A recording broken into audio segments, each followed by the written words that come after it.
Hey, everybody, and good evening. We are here with the Harambee Learning and Culture Center. We're here to talk about an amazing event called Juneteenth. A lot of us don't know the history. We've heard the word thrown around. We saw that Walmart tried to sell ice cream and all different manners of things. So we've seen that word thrown around, but we really want to know what Juneteenth is. And so we have some heavy hitters as guests tonight who are going to be talking about Juneteenth and Black history as a whole, because we know Black history is American history and it's 365. We don't just celebrate it in February, we celebrate it all year long. So I'm going to let the guests introduce themselves and then we're going to flow into a nice conversation. If you have any questions, put them in the chat. Please share this with anyone you think would benefit from this because we want everyone educated on what Juneteenth is.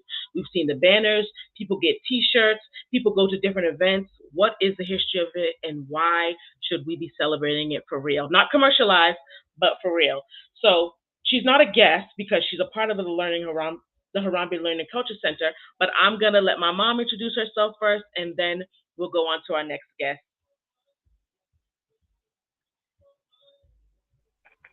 Hello, everyone. I'm Jacqueline Jones, and I think probably describe myself as an educator, but Black history passionate. I am passionate about our history and the importance of learning it, and the daughter of someone that grew up celebrating Juneteenth. So my connection to Harambe Learning Center and the Cultural Center is being able to make sure that community knowledge is everyone's knowledge, and Black history is American history, and just keeping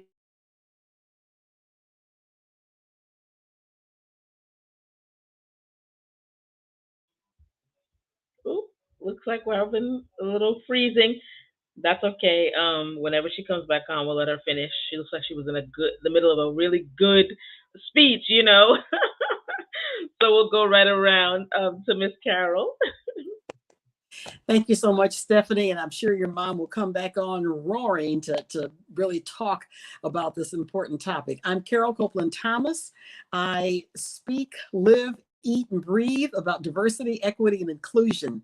I have a speaking and training business globally focused that I've owned for 35 years, C. Thomas and Associates. And so I've had a chance to look at the topic from a local, a national, and an international perspective, and now am deep diving into Juneteenth and its significance now that it is a federal holiday as of June 17th, 2021. So I'm delighted to be here with you, and I can't wait for the conversation to begin. Absolutely, absolutely. Thank you so much. And I call him Mr. Hazelwood because when I was in high school, he was a teacher, and he's still there now. So I only know him as Mr. Hazelwood, so that's what I'm gonna call him. But I'll let you introduce yourself. Go right ahead.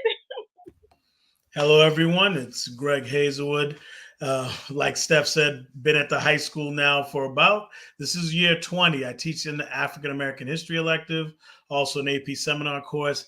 And to me, it's the educational part that's so important. I've been lucky enough to teach an elective that I'm just so passionate about, which is African American history, which is American history.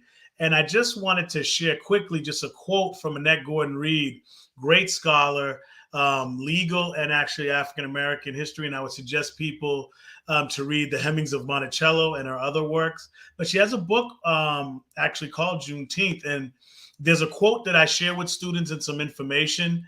And it reads that Juneteenth was never about commemorating a delayed proclamation, but about celebrating a people's enduring spirit. Before and after General Granger's decree, my grandfather, an East Texas sharecropper born 2 generations out of slavery, is said to have celebrated no other holiday all year long. He and his contemporaries were remembering the emancipation of people they actually knew and refused to forget. So that idea that goes beyond the narrative of just a people that needed some outside forces, in a sense, to say, now you're free, now you're able to fight. I mean, and I think one of the things I'm so lucky and blessed to do is every day to try to express to students about different forms of resistance that people of African descent across the diaspora and specifically in the U.S. have done and continue to do, and try to make those current connections constantly. So Thank you for this. I really love that a lot. I mean, and I love that perspective too because it's like, it just is like, oh, we're just celebrating that people, now know that their freedom was delayed. No, we're talking about resiliency. We're talking about strength. We're talking about a people who were oppressed and in many ways are still oppressed. There's much to celebrate about, and there's much for us to just rejoice in. Now, you mentioned the Juneteenth book. So I'm gonna swing it right back down to Miss Carol, who has a book out. Yes, I'm gonna drop the link in the chat. Please let us know why you want to write a book about Juneteenth, and then let's just flow into what we know about it. If my mom gets back on, she can explain about my grandmother. But if not, they taught me it, so I can tell it and share because she grew up right in Texas where it started. Go right ahead, Miss Carol.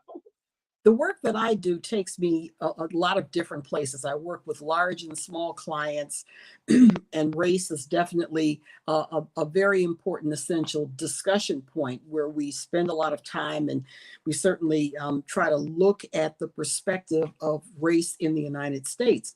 Now, with my US UK Summit on Race, which it goes across the waters, I have colleagues and partners in the United Kingdom. We just had a Juneteenth event on Friday talking about this and getting the perspective of Juneteenth from an American perspective and from a British perspective. There are lots of dynamics that go on in the Black and Brown communities in Liverpool, London, Manchester, a lot of the cities in England and Scotland and Ireland and Wales, Northern Ireland and Wales making up of the United Kingdom. And so my job is to help bring people together to talk about these issues. In doing that, I have to admit, it was my British colleague who reminded me and my American colleagues that last year, President Joe Biden actually signed into law the federal holiday now known as Juneteenth. We had forgotten about that. And so for that and a lot of reasons, I said, it really is time for me to put together a succinct guide so that people in a fairly quick read can learn about Juneteenth, its historical relevance, its significance, the significance of Reedy Chapel, which is now known as Reedy Chapel AME Church. I'm an AME, member of the African Methodist Episcopal Church. And so when Major General Gordon Granger read out General Order 3, which ultimately freed the 250,000 Texans who were in slavery and finally were free, he posted that order to Reedy Chapel, to the door of Reedy Chapel AME Church. Why? Because the slaves were out in the field working. They weren't waiting for him to come in town with thousands of colored troops. And so it had to be posted. He read it, but then he posted it to the door. So ultimately, those who were out in the field found out, wait a minute, you're free finally, 2.5 years later, you are actually free.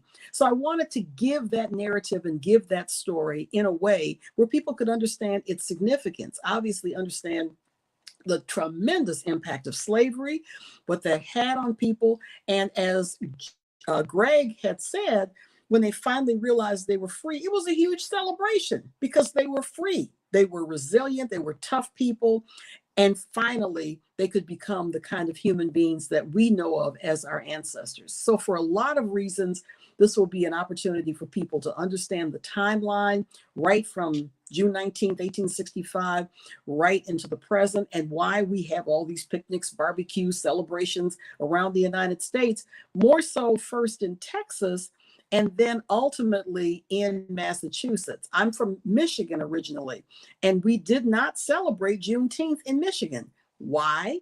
Because the migration of Blacks came primarily from Georgia and Alabama up into Michigan, dealing with the automobile industry, getting jobs there, and not from Texas.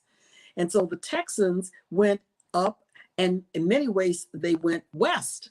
And so their migration pattern, they took their culture and their celebrations with them. And so we weren't exposed to that in many cases until we were adults and really found out about the significance of Juneteenth. So there's just a lot of reasons why we want to give the story the way it should be told in terms of resilience, celebration, and freedom.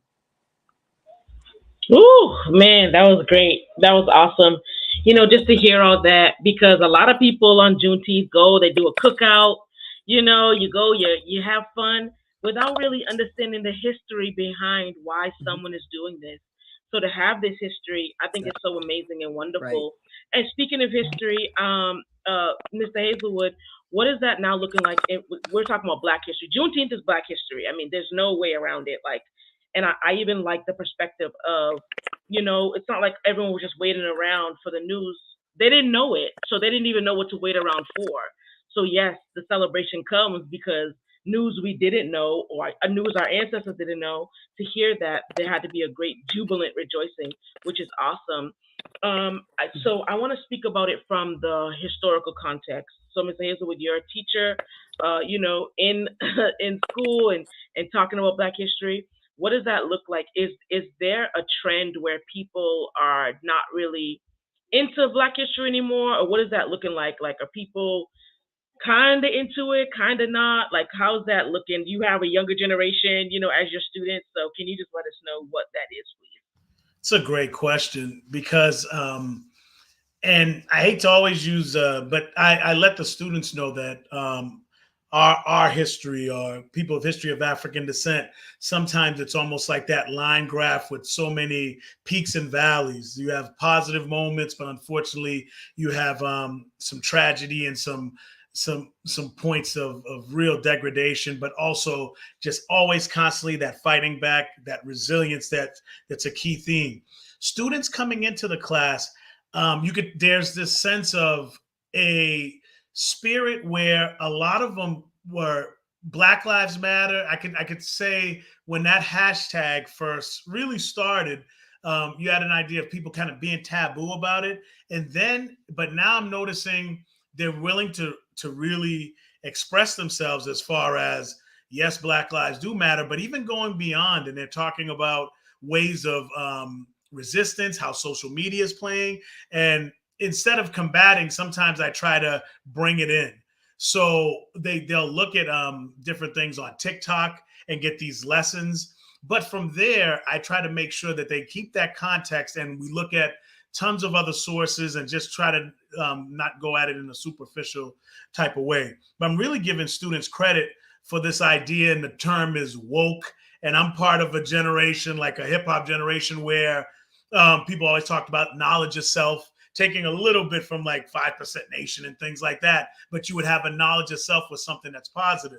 So I'm sort of noticing that, and not everything, and I don't like to romanticize how things are in the classroom, but students are really, I've been noticing, into the activism a lot and trying to figure out what I want to do or what can we do or what artists are actually saying. And I try to embrace that as much in the classroom that I can. So there is this interest, also a lot of frustration too. You get to a lot of why did this happen or why is this still occurring? So you have to always kind of go back and try to give those historical contexts, especially with things that are happening now.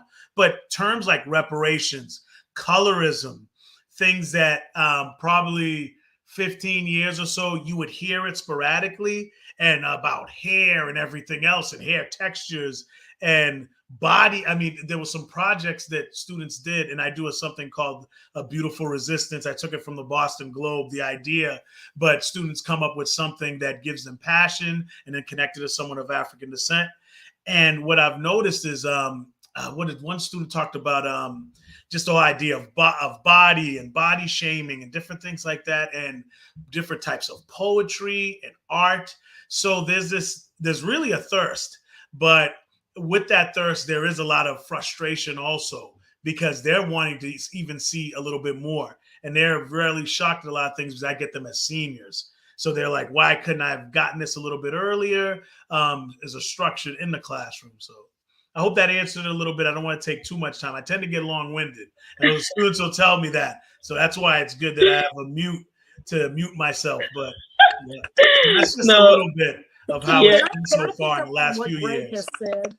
Yeah. go right Greg, ahead. can I pick up on what you've said? You said some very important points. First of all, trying to help young people to understand about the past, the history, which is their history, but to personalize it in a way where it'll be relevant to them. And they're asking very relevant questions. Why, all the 157 years later, why are we still having some of the issues of race and discrimination that literally happened, several generations ago? And there's another now point that we have to understand is that some of our terminology, including Black Lives Matter, you mentioned the word woke, is now being demonized, weaponized, and politicized by conservatives who are literally taking our language and using it against us, and having policies and procedures and legislation that's passed against these various topics that we are very freely talking about here. But let's say if you're talking, if the legislation continues on in some states, they won't even be able to have these kind of conversations. Now, one thing I have to brag on this, because I think I'm so excited about this. I'm a Democrat, and I'm also the Democratic consultant, with an inclusion consultant for the Massachusetts Democratic Party. They just had their state convention this past weekend. As a result of one of my classes, Greg, you'll like this, one of my classes that I'm having with the state party members, out of that grew a small group led by facilitators who I work with. I'll call their names Linda Montero and Marlene Silva. And they said, let's take this conversation about anti-CRT, which was part of the agenda. Let's take it and let's create a resolution within our party that can support critical race theory. CRT is critical race theory. One thing led to another. Within a week, they had a draft. I reviewed the draft. It had to go through the party. It had to go through the resolutions committee, up the food chain, and then almost 5,000 members and delegates of the party voted on it, and overwhelmingly 93% voted on the resolution in support of critical race theory and in support of and protection of trans students and the LGBTQ community. It's on the website. I'll definitely share that link with you. I was happy glad, because that was not just talking about this. That was a group, a small group. That's how small groups can really make a difference. Small group who then said, we have an idea, let's do this. A resolution was then passed by a greater body, and now it's part of the Massachusetts Democratic Party in support of critical race theory and the trans community and the LGBTQ community and racial conversations and topics that we're talking about.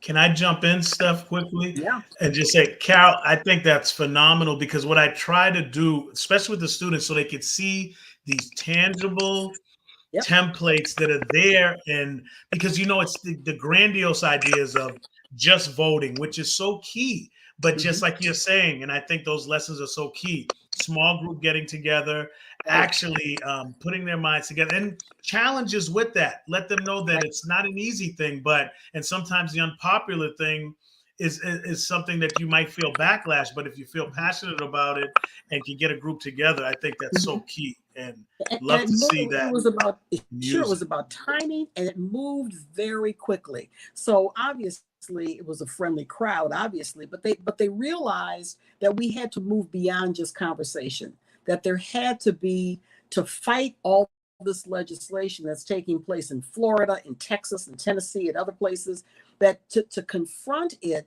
there had to be some kind of statement, documentation, just like we're talking about Juneteenth and General Order Number 3. Had to be a resolution that said, no, that's not what critical race theory is. It's a framework, and this is what it represents, and this is what we represent in protection of all people. So to me, it provides a template for other parties around the country, other organizations, other corporations to have resolutions within their body so that they can share that and protect their employees. So, I mean, I was thrilled. I said 35 years of a lot of work lot of hard blood, sweat, and tears to come to this where something tangible and something credible can be shared with other people. I was very happy. I mean, that's something to celebrate. I think at times there have been promises that have been made Mhm. and different things that we as a people have been told were going to happen, and it doesn't, and things have been dangled in front of us, and it doesn't Right, pan out.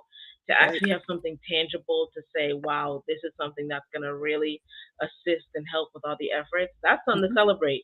Look, mhm. just like those slaves back in the day, our ancestors celebrated because they were free. That's something to celebrate.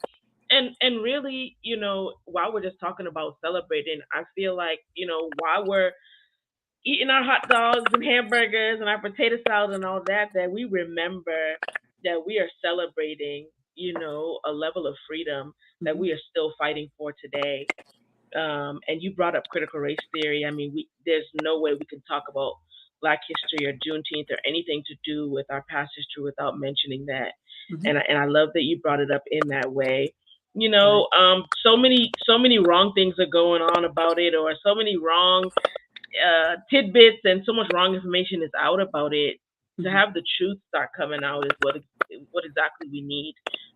Because we know that there are certain people who don't hear the news and who don't read the newspaper. They're just told things, and when they're told incorrect things, they just follow along. Right. And that is what we're seeing. Yeah. And they'll say, I don't know anything about critical race theory, but I don't like it. But So again, you're influenced by misinformed media and individuals and pundits and people who don't have your interest at hand, and you are influenced by them, follow them. And in the case of 34 plus states, because I'm watching this legislation that is now being put in place that impact teachers like Greg.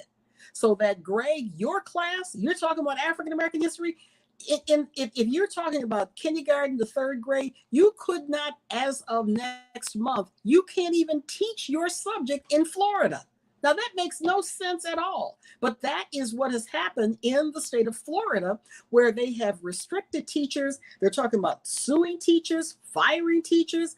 A principal in Texas was fired about a year or two ago just because of the way his comments were perceived in terms of this discussion about race. So you're talking about literally censoring our educators who then will be limited in terms of how they can teach our students. I can't stand that. And that's why I'm speaking out and why I'm so thrilled about this resolution that passed.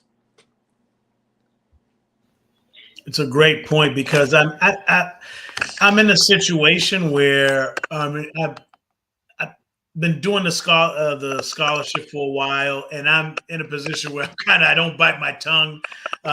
So I'm kind of just out there with certain things and have a comfort zone. But there are colleagues, whether white or black, that get very uncomfortable, and I think our new DEI committee for our school is trying their best with this, especially the first year, in introducing some workshops and other things. But there's this sense of eyes are watching. Can I say certain things? What if I teach this book? Do I censor some of the language? And I'm hearing that a lot. And it's like you said, it becomes demonized, politicized, Right. and it's one of those things where the whole CRT and the critical race theories, or some people even argue and say like critical what is it? There's another term, not critical race theory, but there's another term that you critical. How did they put it? I'm missing it. I'm missing out on a Okay. second point. But what I usually do, if I could go back to the teaching and quotes and just giving a sense to students some definition. So what I do is I use a scholar, Kariah Bridges, and outlines a few key tenets. But one of the first ones, I'm not going to go over each one, but the recognition that race is not biologically real, but is socially constructed and socially significant. It recognized that science, as demonstrated in the Human Genome Project, refutes the idea of biological racial differences. According to mention some scholars, race is the product of social thought and is not connected to biological reality. So trying to counter all these things, and that's just one of those tenets, because we get it. Oh, CRT is teaching white students to hate themselves, so, and and the thing is, it becomes something where, the same way we talk about Juneteenth and marketing things. I just saw something someone showed, but it could have been a clip of someone saying watermelon or something, watermelon salad for Juneteenth. Like you mentioned the ice cream before, Steph, how things are marketed, but the way pundits and different groups actually put a term and put it out there, and people, in our sense of Googling things or not really pushing ourselves, kind of see it, and that divisiveness and playing off of our fears have continued this type of unfortunate thing where you have to walk on eggshells when you're just trying to teach a subject. And you and I both have to continue to speak out, because not speaking out is why a lot of these legislative bills are being introduced in states around the country. Now, Absolutely. this started way before our previous president, but the previous president had an awful lot to do with the escalation of these policies and the legislation that is actually sweeping the country. In September of 2020, with our previous president, with one proclamation, he then banned diversity training programs for federal agencies and federal contractors. I was impacted by that. I have a very good client. I still have them, but I literally had my program that was talking about race canceled because of that proclamation. And it was I was furious, absolutely furious, because of the way I teach. I teach it a very open and honest way. I use Article 1, Section 2, Clause 3 of the Constitution that talks about 3/5 of a person, and tie that in with, where we were then and where we are now. So I give people the historical realities of what took place, but then bring it up in terms of where we can go from here. But because of that one ban that banned all diversity training programs, I started reaching out to some of my colleagues and said, you realize what has happened? You're losing. And for some people, they lost a whole lot of business. I lost a little bit, but they lost a lot of business. And what angered me was that they would speak up. They would not go on social media. They wouldn't say anything. They were so afraid, or they said, oh, well, we can use language and work around it, so I'm not really impacted by it. By their silence, they help to expand to where we are now, where we have anti-critical race theory. We have replacement theory and all that other conspiratorial, theoretical garbage that people are believing. And in many ways, or in some ways, it's because those who have the knowledge and those who are in the diversity space would not stand up and speak out. And that really angered me quite a bit. But I realized then people will only go so far, and they'll do whatever they can to protect their own little pie, not realizing there's a much bigger fire out there to fight that has everything to do with your little piece of pie, but everybody else's piece of pie. So there is a responsibility that was dropped by diversity professionals back in September of 2020, even though we had the election coming up, even though Joe Biden is now our president. But at that time, had they stood up across the country and said, no, we're not going to take this, this is not fair, we may not have had as many bills as we have around the country that's banning these kind of conversations.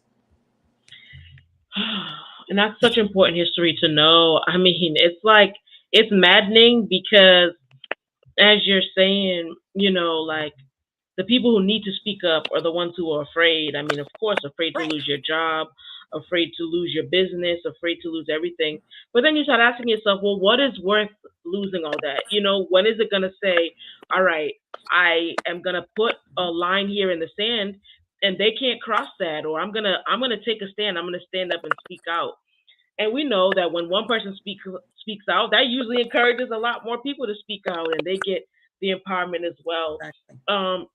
Just so many good points have been made. I really want to speak about that danger of one narrative being shared, no one really doing their research, right?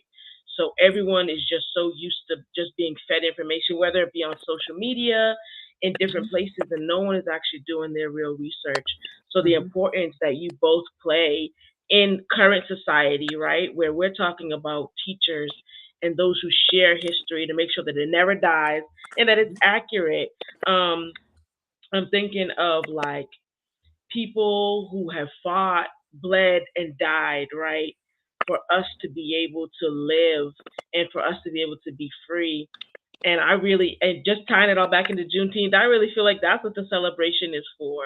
That we Mhm. come together to celebrate and to make sure that we're celebrating for the right reasons.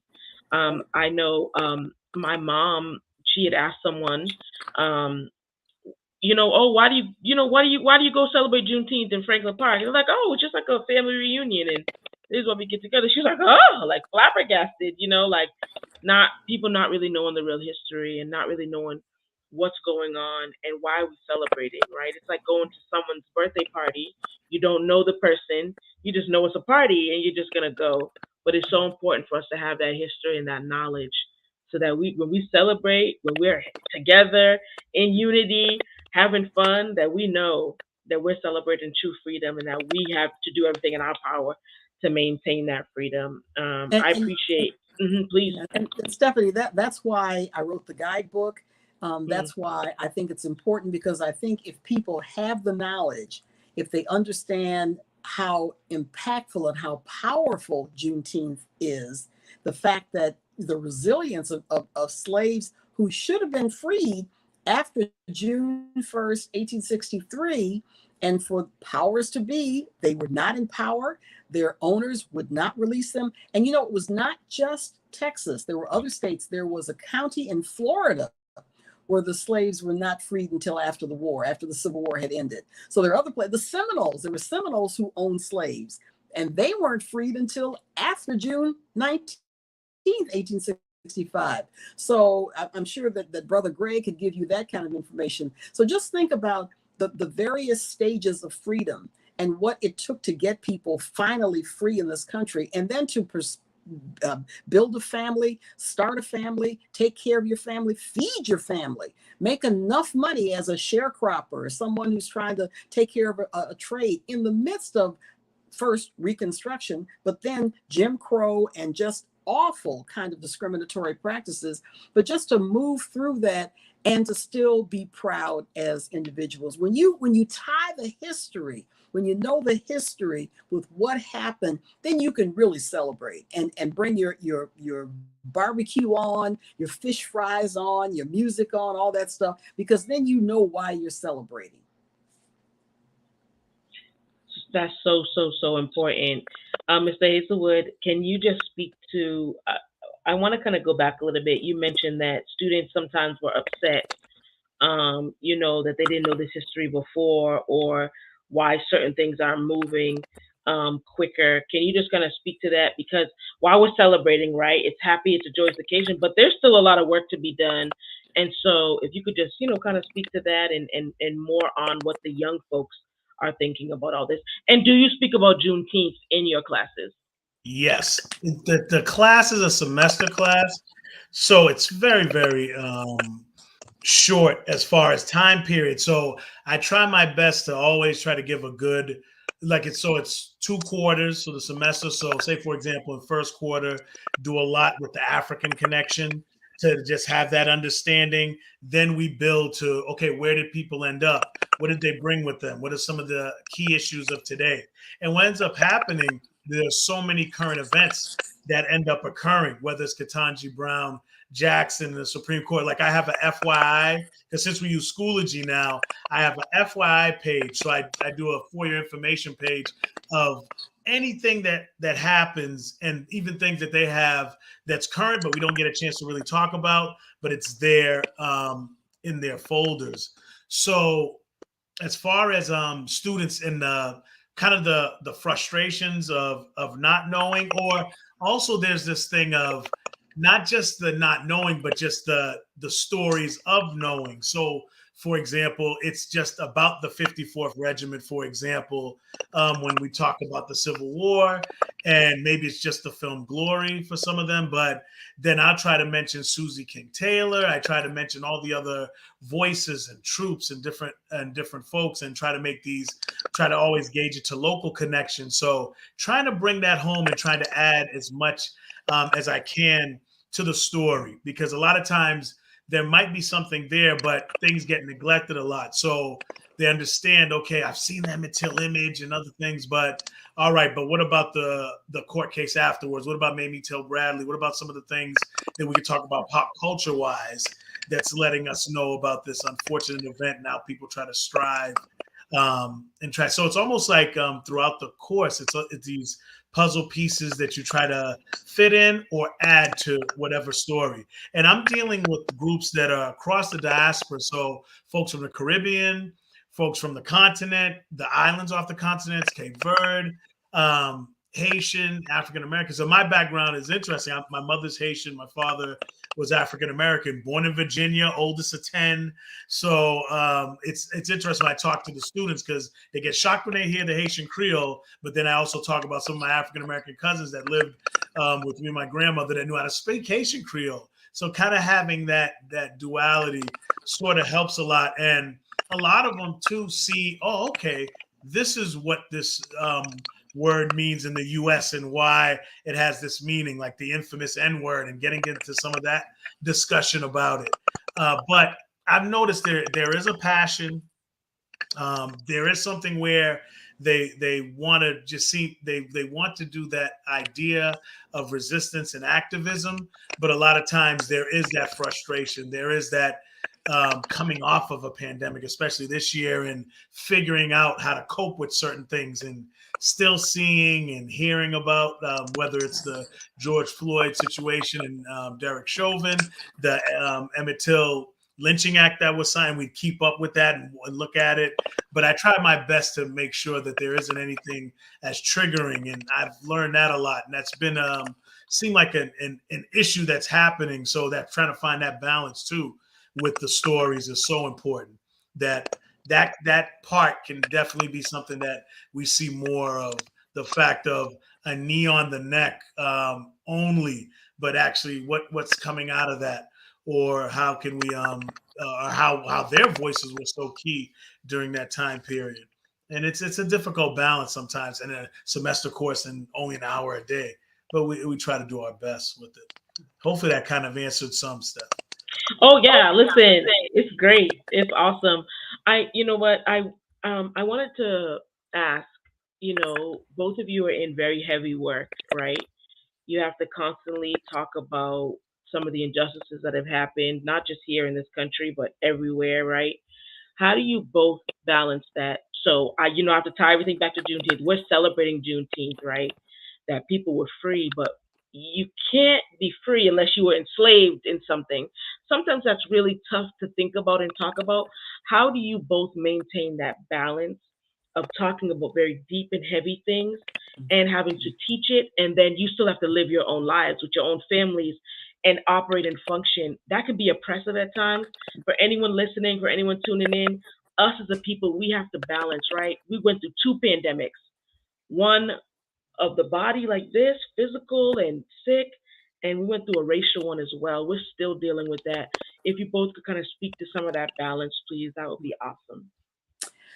I want to address Greg first, and there was a question in the chat that I wanted to also just address. Someone asked what a CRT means, and that is critical race theory, emphasize theory. One of the co-founders of it was Derek Bell, who was a law professor at Harvard University. He's passed on now, but there are others who also helped to frame that concept, where it deals with discriminatory practices that have been institutionalized. It goes beyond just individuals doing, instead of looking at someone like the shooter in Buffalo, where someone would say, oh, he did it, he has mental issues, that's just one person. No, you would look at it from the institutional perspective where he was influenced by all these hate groups, dark social media groups, etc. He had a manifesto that he obviously had lifted from another manifesto that had been written. So he was heavily influenced by a whole institution designed to attack people of color. So critical race theory looked at it from a legal point of view, looking at law, looking at patterns of policing, etc. And so it looked at it from that perspective. It's never been taught in schools. I've been doing this work 35 years. I work with the best of the best. We don't deal with that perspective. So that's important to remember. Secondly, before I answer your question, Stephanie, is the fact, Greg, take your students or tell them to go down to the newly refurbished 54th Monument downtown near the State House. Last Thursday, I watched online, they had a beautiful rededication service. It spent $3 million refurbishing that particular monument. I was involved in some Zoom activities earlier this year with it, and last year with it. So that's real history. That's here in the greater Boston area. They need to know that, and that's where they can go and really trace their roots because of the significance and the heroic nature of those particular soldiers and Robert Shaw, their leader. So how do I cope? Two things. Number one, I'm from a very proud African-American family based in the rural areas and the urban areas of Georgia and South Carolina. I am the third generation college graduate. My daughter is the fourth generation college graduate. And my mother beat in my head, you have a heritage. You have a heritage. I'm also a longtime member of the African Methodist Episcopal Church. So I'm grounded in my faith. And so you can throw anything at me. I can deal with it because the truth is the truth. And I realize that I'm supposed to be a messenger helping to teach people about the realities of this country, but the amazing opportunities of this country too. I love that so much. That's so helpful, so beneficial. That you know yourself, you know your identity and your roots. No one can snatch up roots that they didn't plant down. So I love it a lot. Stay with it. Yep. So with me, it's family, very important. My wife and children, great because I know when I come home, I have pure honesty and someone to someone will tell me, okay, you got to slow down. You need that checking in your life. Also, comedy. I've been since pandemic, which was interesting, is looking at a lot of DJs and music. I know that D Nice was a big one, but I used to listen to Questlove, and me and my wife would just make it a point. Okay, it's Tuesday night, or it'd be every night, but Tuesday night would be something where they would talk about a lot of self care. So with me, and I collect music a lot, so I love vinyl, old vinyl, so and books. So reading, the music balance. That's why when I talk about a beautiful resistance, I actually model the assignment for students and I share mine and I kind of show a little record playing some records. And from there, it just spreads out. Just said, what gives you joy? What brings you passion in life? And that it tends to help. And especially when you model the assignment, let students know you have those frustrating moments. You have things like that, but also time to reflect. I used to always say, getting off the Zoom calls, just reflect and relax. Enjoy the day as much as you can, even if you're working or anything. Just take a little bit of time for yourself. So those are just a few things that help me out as far as coping too, and having that strong background and holding my head high, because I've had many people that have taught me and instilled some things in me, and I'm just trying to keep learning and keep being inspired and just try to spread that as much as I can. Yeah, that's key. I mean, that you have a good social circle to depend on, that you have people going to pour into you and encourage you because it's easy to feel the weight of what's going on. It's easy to feel, the pull. And if you're pulled in all different directions and coming in contact with all different people, it's so good to be able to recharge. I call myself a self care advocate. So you both, were able to just share self care to me, hanging with your family, being around your friends, making sure that you're doing stuff that's good for you so that we're taking care of ourselves, especially as a people.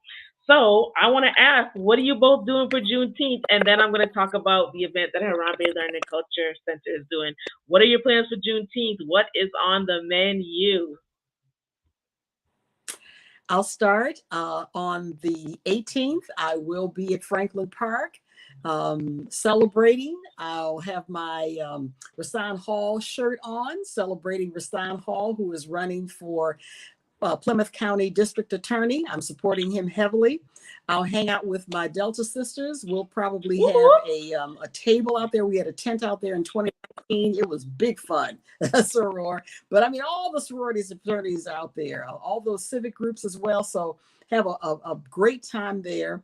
On Sunday, on the 19th, I will be at church. I typically do Sunday school. I'm the Zoom director for my Sunday school class, and I worship online, but I'll be in the church building probably on that Sunday at Bethel AME in Boston, because they want me to talk about Juneteenth, give a very short piece on Juneteenth and the significance of it, along with Father's Day. And then that afternoon, I have a chance to come to Brockton and have a book signing with my guidebooks. So it's going to be a busy weekend. Busy, busy weekend, as it should be, full of celebration, full of getting together. That's awesome. What do you have going on, Mr. Hazelwood?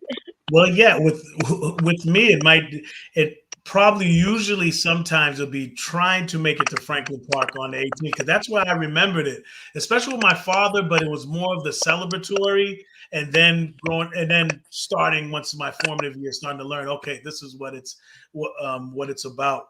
So try to make my way down there if I can. But I've got a pretty busy, more my mother's getting up there in age, so hanging with her a little bit. I know she's going to be doing church, but probably having something too at the house on a small scale, so she could be there with myself and my children and my wife, and kind of have them do some setup too. I mean, they're a little bit older, but my daughter, I'm just trying to get her inspiration back into the art. So have some flags and have some different things, and probably do some stuff with some food.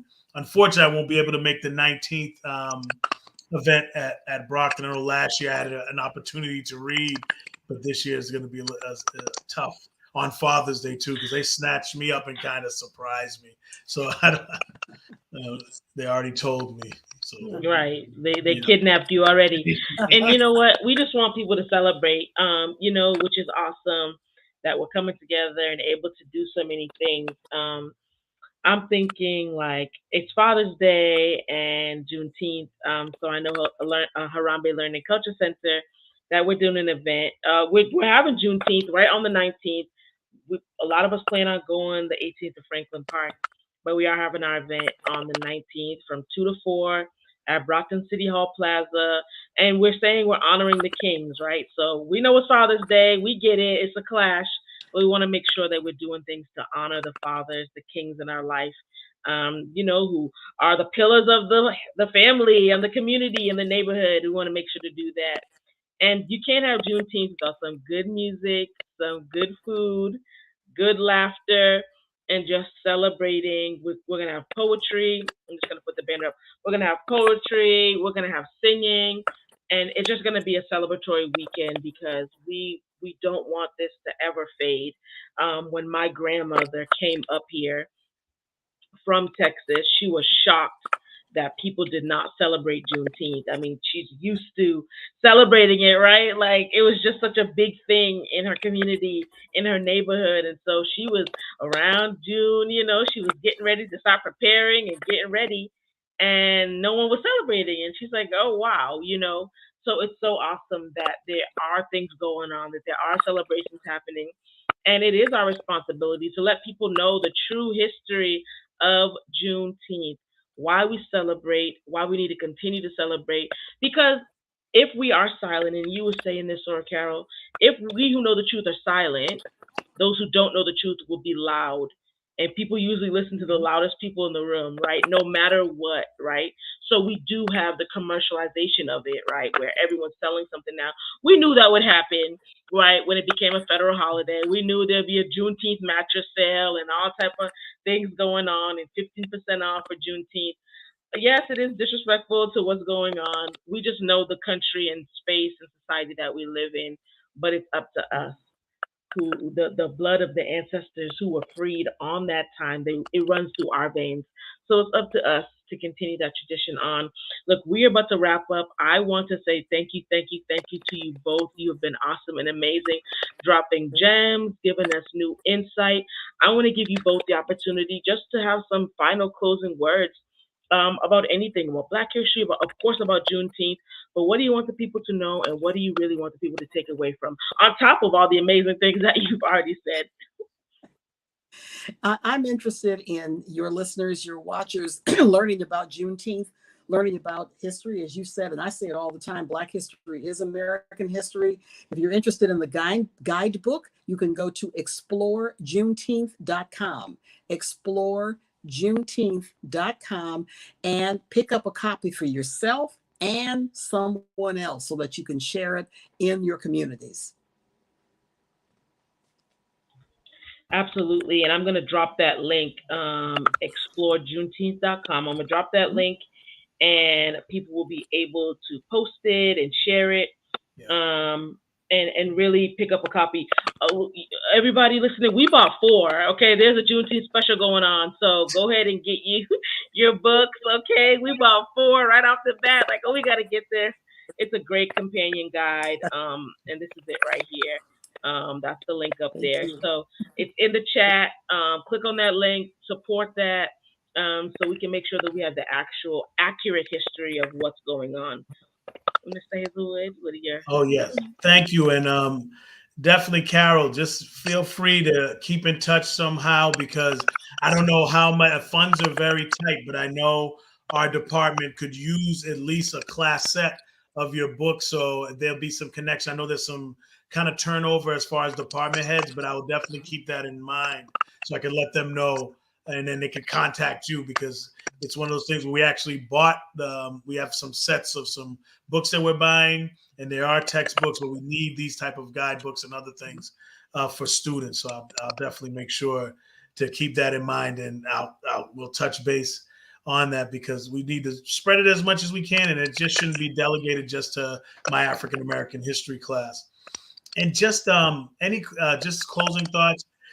I think we've all said it, but just the continuation of learning, and there's so much information out there, and there's so much institution building. I work within an institution, but there's so much institution building out there, like what Harambee Learning and Cultural Center. You have narrative that's Dr. Greg Carr and Karen Hunter have something on the internet, so reaching different people with different types of things. And I always tell people just take what you need sometimes in whatever you decide to research, because a lot of times it may not be everything you agree with. You may not you may want to critique some of it, but just the fact that you're challenging yourself and continually learning and pushing what these basic narratives have been for so long. So, and it goes that 365, like that has been mentioned. Absolutely. There's so many things out there. You can go to YouTube University, you can Google it, you can look it up. There's so much history out there. We've shared resources. And I'll say we'll make sure that you both get connected because every school, every institution needs to hear the truth and know that we're not going to let Black history die. That's why the Harambe Learning Culture Center was even created and started. And that's why we have amazing guests like you both on to make sure people know that we're keeping Black history alive because it is American history. So thank you again. Thank you everyone who was listening and commenting. Please go back and share this or rewatch this and write down some key points. Buy the book. Okay, I said we bought 4. Buy some more. It's an amazing book. Just to get the great history on what's going on. It's a companion to the holiday. So while we're out celebrating and eating our good food and listening to our good music, we know that we are celebrating freedom and we live and exist in that freedom. So until next time, we will be here again, probably the Friday right before Juneteenth, with some more amazing historical gurus who know about Juneteenth, who know about Black history. We'll be back here again. just making sure that we spread the word. Have an amazing rest of your night. And please make sure to celebrate Juneteenth. Whatever you do, just celebrate. It's such a joyous occasion. Thank you both to our amazing guests. We will see you at our next broadcast. Thank you.